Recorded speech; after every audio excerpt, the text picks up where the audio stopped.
ই-ফুটবলের নতুন magic rainbow Flick tutorial. ই-ফুটবলের নতুন আপডেটের পর যুক্ত হয়েছে দুর্দান্ত রেইনবো ফ্লিক স্কিল। প্রতিপক্ষকে বোকা বানিয়ে কাটিয়ে যাওয়ার জন্য এটি এখন অন্যতম সেরা কৌশল। তবে এই স্কিলটি সবার জন্য নয়।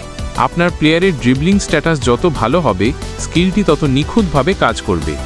কিভাবে সেটআপ করবেন? সবচেয়ে স্মুথ এবং কার্যকর রেইনবো ফ্লিক করার জন্য সেটিংস থেকে কন্ট্রোল টাইপ অ্যাডভান্সড সিলেক্ট করে নিন। এতে স্কিলটি পারফর্ম করা অনেক সহজ হয়ে যায়। কিভাবে করবেন? ম্যাচ চলাকালীন মাত্র 3 বার দাশ বোতামে ট্যাপ করুন, আর দেখুন ম্যাজিক। আপনার প্লেয়ার বলটিকে চমৎকারভাবে ফ্লিক করে ডিফেন্ডারের মাথার ওপর দিয়ে নিয়ে যাবে। টিপস: সরাসরি ম্যাচে ট্রাই করার আগে ট্রেনিং মোডে কিছুক্ষণ প্র্যাকটিস করে নিন, যাতে টাইমিং একদম নিখুঁত হয়। এই ধরনের আরও দারুণ সব টিউটোরিয়াল এবং গেম প্লে দেখতে সাবস্ক্রাইব করুন আমার YouTube channel epic e football fails by Sujon. সাথে থাকুন, সামনে আরও নতুন ট্রিক্স আসছে।